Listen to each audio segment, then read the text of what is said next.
Le scénario dont nous parlions la semaine dernière s'est finalement produit.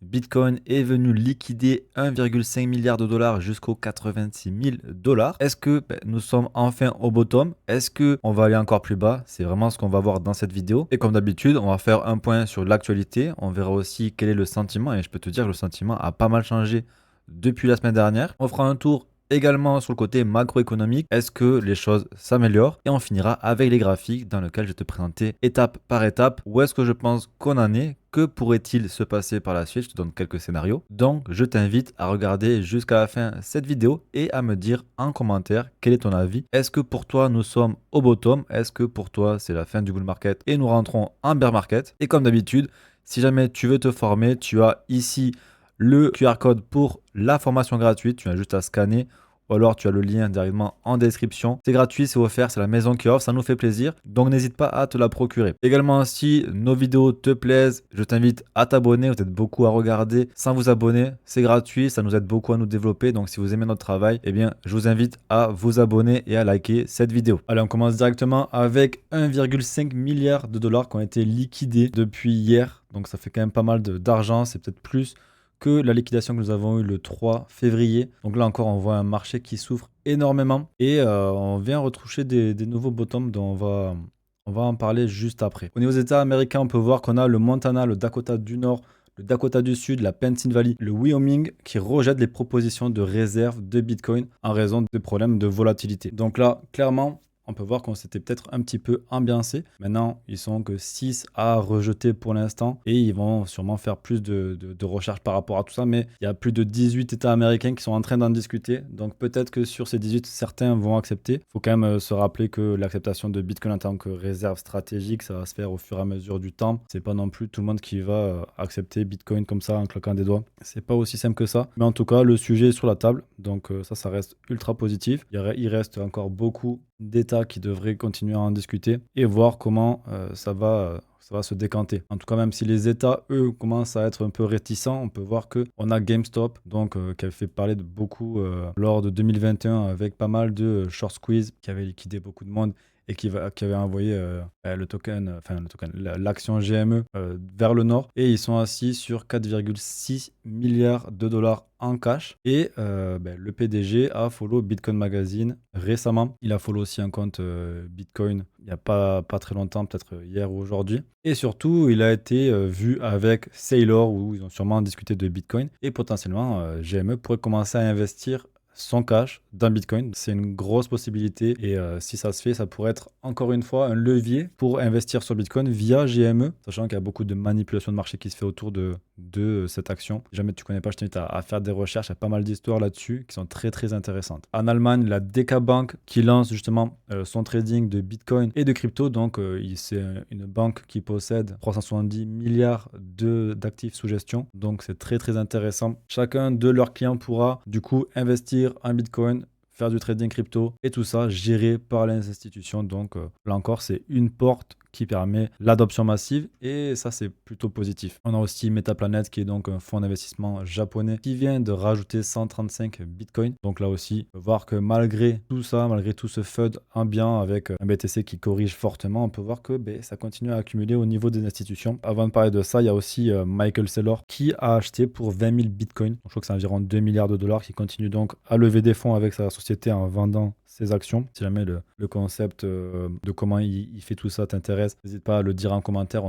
J'en parlerai un peu plus, c'est pas le sujet aujourd'hui. Mais en tout cas, on peut voir que ça continue à accumuler chez les institutions du Bitcoin. Et donc, malgré ce dip, eh bien, on pourrait peut-être être proche d'un bottom. En tout cas, c'est ce qu'on va essayer de voir aussi dans cette revue de presse. Est-ce qu'on est proche d'un bottom ou pas? Là, on a Raoul Pal qui nous fait un petit retour dans le passé, dans lequel il nous montre le cycle de 2017, où on peut voir que chacune des hausses a été aussi suivie d'une correction de environ 35%, 30%. Donc, on peut voir là, ici, on a eu 35%, 27%, 37%, 38%, 28%. Un bull run, un bull market, c'est pas que de la hausse, c'est aussi de la baisse. Pour l'instant, on est environ sur du moins 20%, on va le voir sur le graphique juste après. C'est peut-être aussi tout à fait normal dans un cycle. Rien ne se passe en full up only. Donc peut-être qu'il faut avoir un peu plus de patience, être plus investi aussi sur des actifs bien plus solides que n'importe quels alt, que n'importe quel meme coin. Par rapport à tout ça, il y a beaucoup de bruit autour.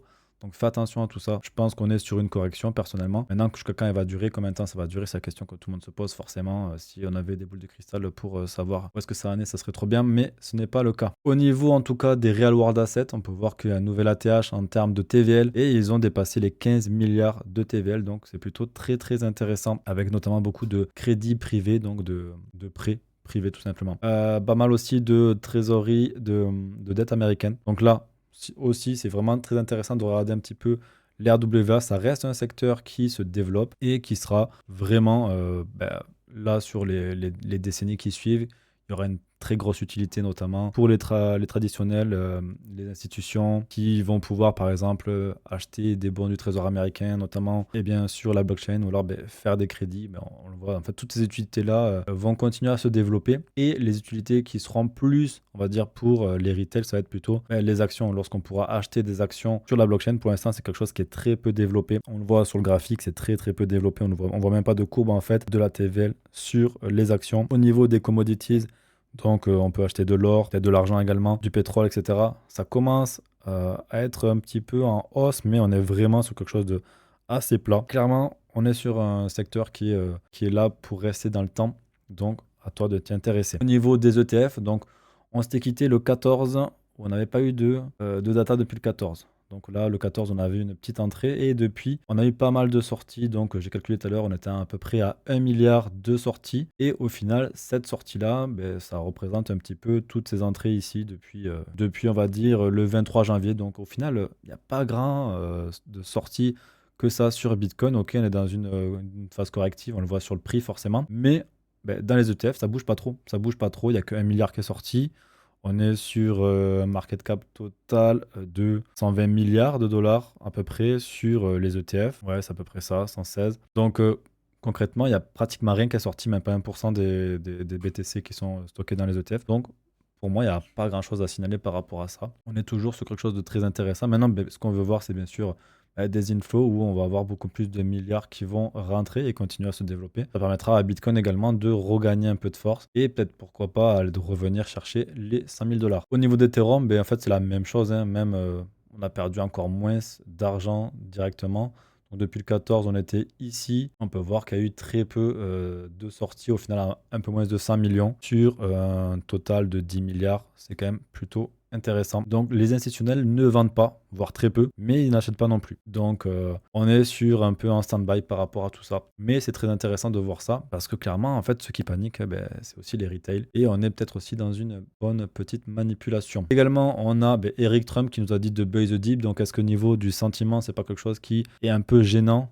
C'était aujourd'hui en début d'après-midi. Donc clairement, tout ce genre de signal avec des pseudo-influenceurs, des gens qui ont du pouvoir, entre guillemets, influent, ça pourrait nous permettre de revoir des plus bas. On a vu qu'il y avait Ronaldinho il y a 3 jours qui avait justement dit qu'il fallait acheter de la crypto. Tous ces signes-là, ça aide aussi à montrer que potentiellement le bottom pourrait ne pas être encore in. Et donc, on pourrait peut-être s'attendre à aller chercher plus bas. Maintenant, pas mal de choses aussi qui sont assez intéressantes. Au niveau de Jim Cramer, alors lui, c'est vraiment un top indicateur à lui-même en fait. Dès qu'il parle, en général, l'inverse se produit. Et là, il a dit quoi? Il a dit que le S&P était négatif, qu'il devrait continuer de pleuvoir. Donc, clairement, de continuer de baisser. Et potentiellement, ça pourrait être un bottom de marché sur le S&P qui pourrait se former forcément. Donc ça, on va voir sur les prochains jours. Mais c'est très, très intéressant de garder aussi en tête ce genre de signal qui peuvent, au niveau du sentiment, qui peuvent justement nous dire si on est proche d'un bottom ou si on pourrait continuer à descendre. Également, par rapport à Jim Cramer, rappelle-toi, on était ici le 28 janvier et il nous a dit que il fallait absolument acheter Bitcoin, etc., que c'était l'actif à détenir. Et donc, si je reviens sur le graphique en 2-2, le 28 janvier, c'était ici. Voilà, c'était ici, on était à 120 000 dollars. Depuis, on a une petite hausse et puis on est en train de partir dans les enfers. Donc au niveau de tout ça, au niveau du sentiment, il y a quand même des choses positives avec ce Jim Cramer. On a Capo aussi qui a dit que ça pourrait rebondir sur les altcoins. Donc c'est peut-être pas fini. On est un peu vraiment dans l'incertitude. Donc à voir ce qui va se passer. En tout cas, au niveau de la tendance de recherche sur Google, on peut voir qu'on a un peu plus de recherche là récemment, entre du 23 au 1er. Donc là, on est encore sur des datas qui sont fraîches. C'est cette semaine. On peut voir qu'on a une mini relance, mais en général, on a aussi de l'intérêt lorsqu'il y a des baisses. Pas forcément dire que les gens achètent, mais en tout cas, on peut voir que les gens s'y intéressent un petit peu et peut-être panique, il y a un peu de capitulation. Mais en tout cas, en termes de niveau d'intérêt comparé à novembre, à les élections américaines, on peut voir qu'on a bien dégrossi et qu'on se retrouve sur un niveau d'intérêt qui est proche de septembre ou de août, où là, on avait vraiment le dernier sentiment qui était assez dégueulasse. Et on va le voir de suite sur le Fear and Greed, car au final, on est pour la première fois depuis belle lurette en extrême fear, donc on est tombé à 25. Et ça, c'est quelque chose qui est très intéressant. Maintenant, c'est que le début. Ça ne veut pas forcément dire qu'on va remonter direct en ligne droite. Mais en tout cas, c'est intéressant de voir qu'on a de la peur et que c'est extrême. Si l'on compare avec la dernière correction que nous avons eue entre mars et septembre, octobre, on peut voir que là, on avait mis du temps en fait. On a mis du temps à passer en extrême grid. Et là, je trouve que ça se fait de manière beaucoup plus rapidement. Est-ce qu'on va avoir à attendre 8 mois comme précédemment pour avoir un peu plus droit au bonheur, avoir un nouveau top peut-être sur BTC, voir des altcoins qui surperforment potentiellement une à la saison, mais potentiellement qu'on est en train de rentrer déjà dans la phase de bottom avant de pouvoir repartir d'ici les prochaines semaines. Il y a quelques trucs qui sont encore pas très cool au niveau de la macro, notamment dont on va parler juste après. Mais ce qu'on veut voir, c'est aussi un peu rester dans un climat de peur afin de pouvoir justement dégoûter, continuer à dégoûter les gens du marché et partir plus haut sans eux une fois qu'ils auront vraiment capitulé. Au niveau des liquidations, la semaine dernière, je te disais, voilà, on a ces niveaux ici qui sont assez clés aux alentours des 86 000. Eh bien, on est venu les chercher. On est venu chercher pas mal de liquidités. Comme tu as pu le voir, on a liquidé plus de 1,5 milliard. Mais donc, du coup, il y en a plein qui ont pris des stop loss, etc., qui ont dû couper, etc. Et donc là maintenant, en dessous de cette mèche ici, eh bien, il y a beaucoup moins de liquidités qui attendent. On est vraiment sur quelque chose de beaucoup plus faible comparé à ce qu'on avait ici. Et si l'on compare un petit peu avec, par exemple, cette dernière phase de capitulation, là on était venu même pas chercher énormément, mais on avait vraiment calmé le marché. Et pourtant, il n'y avait pas grand-chose en dessous. Et là, par exemple, il n'y a pas grand-chose en dessous. Par contre, ça commence à s'accumuler un petit peu au nord. Donc là, actuellement, on pourrait croire, on pourrait penser en tout cas que est-ce que le marché va avoir intérêt à venir chercher tout ça? Il pourrait, franchement, il pourrait, c'est une solution qui est largement viable en tout cas. Mais il y a plus d'intérêt aussi à venir chercher au nord, sachant que on peut venir monter tout en laissant aussi des liquidités qui s'accumulent au sud. En tout cas, on peut voir qu'il y a quand même aussi des liquidités qui sont ici. Mais pourtant, peut-être qu'on ne viendra jamais les chercher. Allez, au niveau de la macro, au niveau des taux d'intérêt, on peut voir que ça a pas mal bougé depuis la semaine dernière. En tout cas, on n'aura sûrement pas de baisse des taux en mars. Là, on est à 95%. Il me semble qu'on était à 99% la semaine dernière. Donc, bon, le marché se pose des questions mine de rien. Mais bon, c'est très faible. Donc, je pense qu'on n'aura pas de baisse des taux. En tout cas, le marché ne le pense pas. Pareil pour mai. On remonte un peu à 30%. Mais là, pareil, on ne devrait pas avoir de baisse des taux en mai, à moins qu'il se passe une dinguerie. Par contre,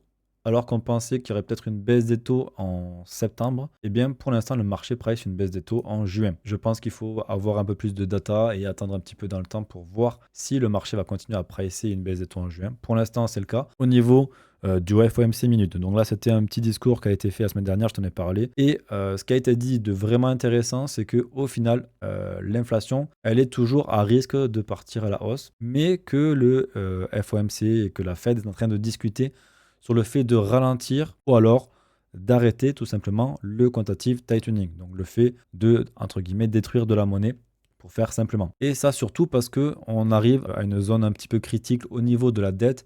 La limite a été atteinte et pour l'instant, il n'y a pas d'accord pour savoir s'il va y avoir une augmentation de la dette ou pas, etc. En tout cas, le Congrès ne s'est pas encore mis d'accord, on va le voir juste après un peu plus. Et pour justement aider tout ça, aider aussi au fait qu'il y ait des liquidités qui rentrent dans le marché, etc., eh bien, ils veulent potentiellement mettre en pause le quantitative tightening.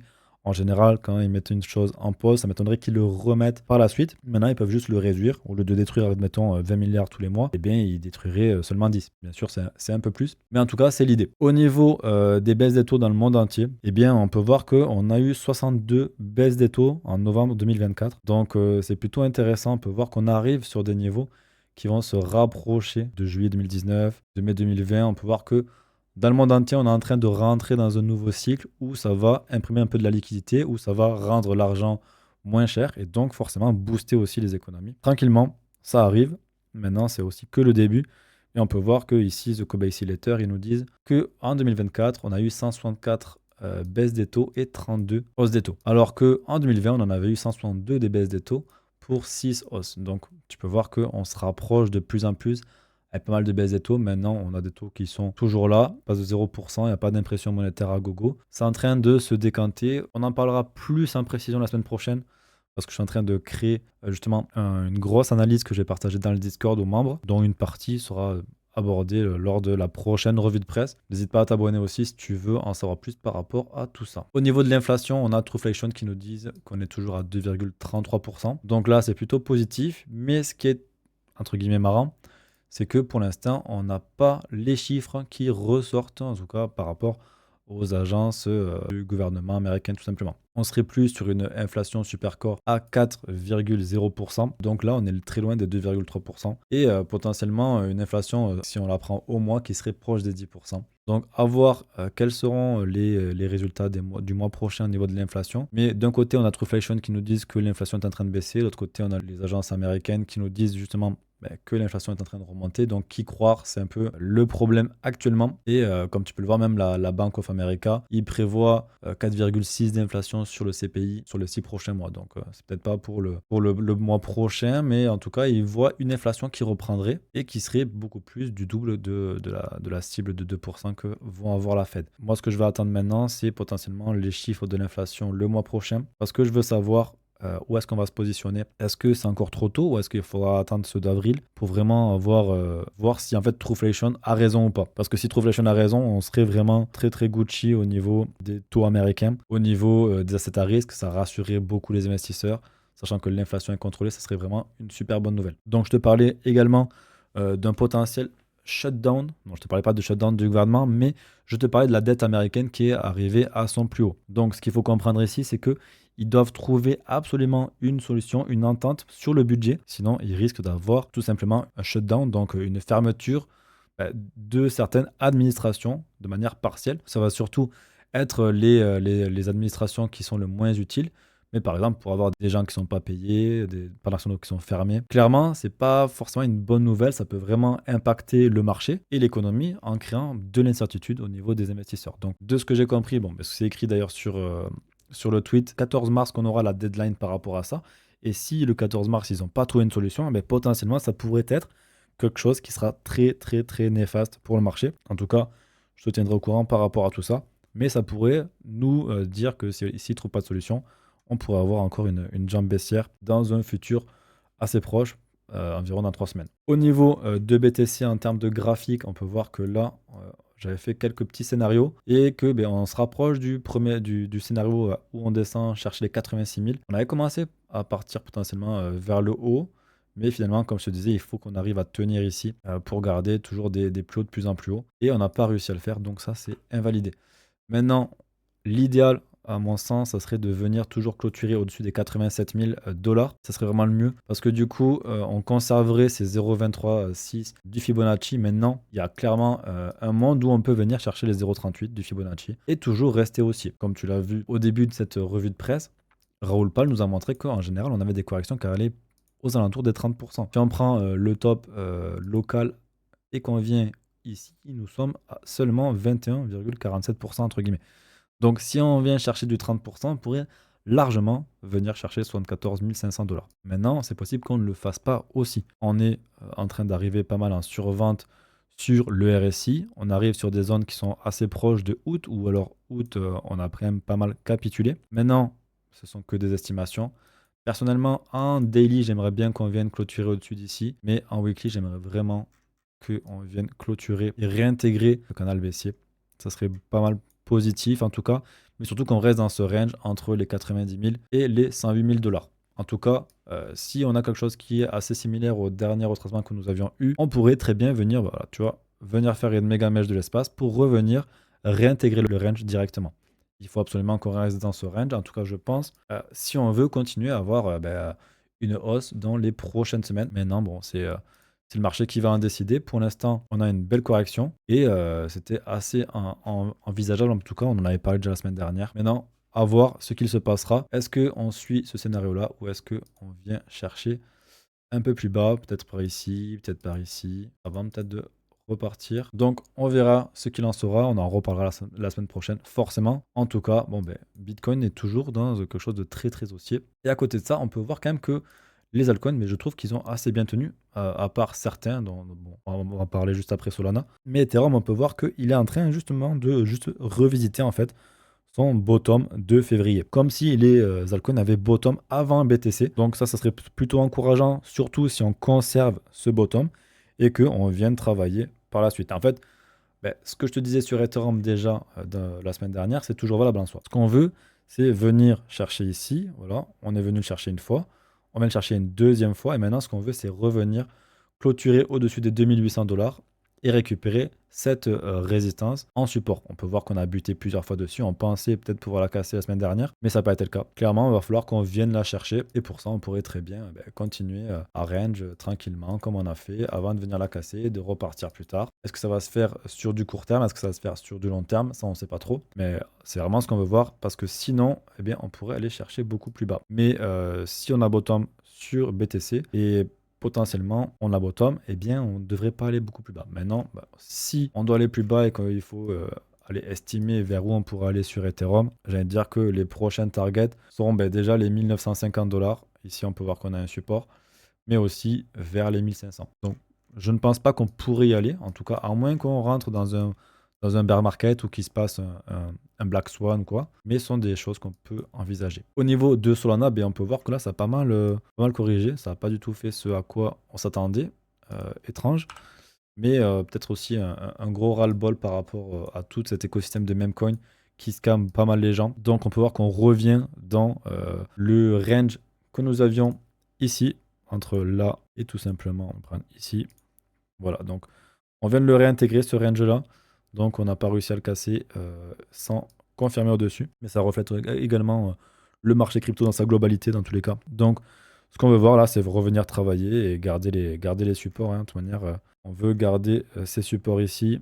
Là, on a le 0,6, 118. Donc on pourrait très bien revenir toucher ici, se rapprocher de la Golden Pocket avant de repartir. En tout cas, ça pourrait faire sens. Maintenant, on est vraiment sur les bas du range. Donc, on se rapproche vraiment d'un support. Si on trace ici un support comme ça, on peut voir qu'on a un très beau support ici sur Solana. Plutôt comme ça, voilà. Donc, on pourrait venir très bien s'appuyer dessus et peut-être mécher en dessous. Donc, voilà. Si tu crois encore à Solana, tu devrais être content d'avoir des points d'achat qui sont de plus en plus intéressants, sachant qu'on était au-dessus des 200 $ il y a quelques semaines. Au niveau de Hondo, donc là, on va revoir un petit peu des altcoins que je t'ai parlé la semaine dernière pour voir un petit peu comment ils évoluaient suivant ce qu'on anticipait. Et bien là, actuellement, on est clairement dans ce scénario où on vient visiter cette Golden Pocket et on vient chercher un petit peu plus bas. Je t'avais dit, on peut venir chercher plus bas avant peut-être de repartir. Maintenant, si BTC ne tient pas, il est possible qu'on vienne chercher plus bas ici et qu'on vienne potentiellement chercher les bottoms que nous avions eu en novembre et en septembre. Donc, est-ce que ça va se produire ou pas? Je ne sais pas, de toute manière. Mais voilà, ça va être vraiment les points importants à surveiller. Et comme toujours, il faudra venir casser cette tendance baissière si on veut voir un retournement et potentiellement chercher de nouveaux attaches sur Hondo. Donc, idéalement, on veut voir casser cette tendance baissière, se rappuyer dessus et repartir. Au niveau de Tao, donc là, pour l'instant, on était en train de repartir tranquillement.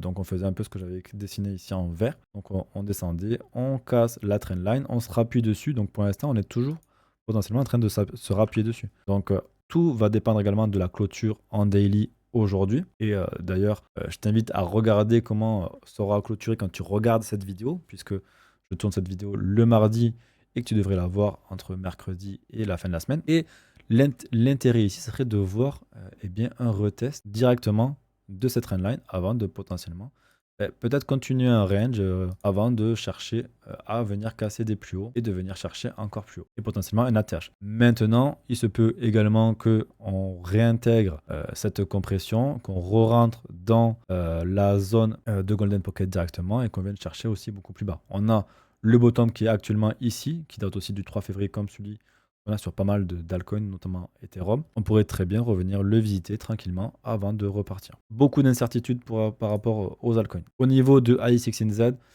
là, pour l'instant, on est toujours sur le scénario identique. On peut voir que ça a quand même bien tenu, malgré la baisse de BTC. Est-ce qu'on est vraiment sur un bottom sur les alts? Pour l'instant, j'ai l'impression en tout cas que certains altcoins sur un bottom, là on peut voir qu'on a un très beau support qui est en train de se former. On ne veut pas venir le casser en dessous. Si on veut le casser en dessous, là on pourrait venir chercher beaucoup plus bas.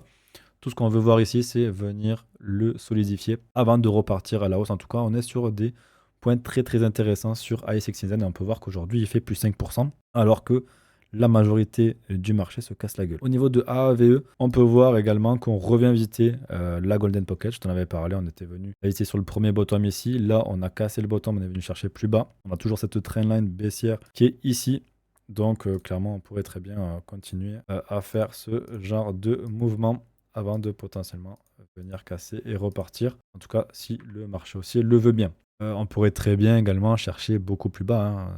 C'est aussi quelque chose qui est envisageable et venir chercher un peu plus bas ici avant de potentiellement repartir. Donc, on est en train d'arriver sur des zones qui sont intéressantes. Donc, pour du DCA, ça peut commencer à être intéressant. En tout cas, bon, c'est toujours pas un conseil en investissement, mais c'est ce que j'en vois actuellement. Au niveau de SUI, ben là, par exemple, on était en train de partir sur un premier scénario ici et pour l'instant, on est en train de venir chercher un peu plus bas.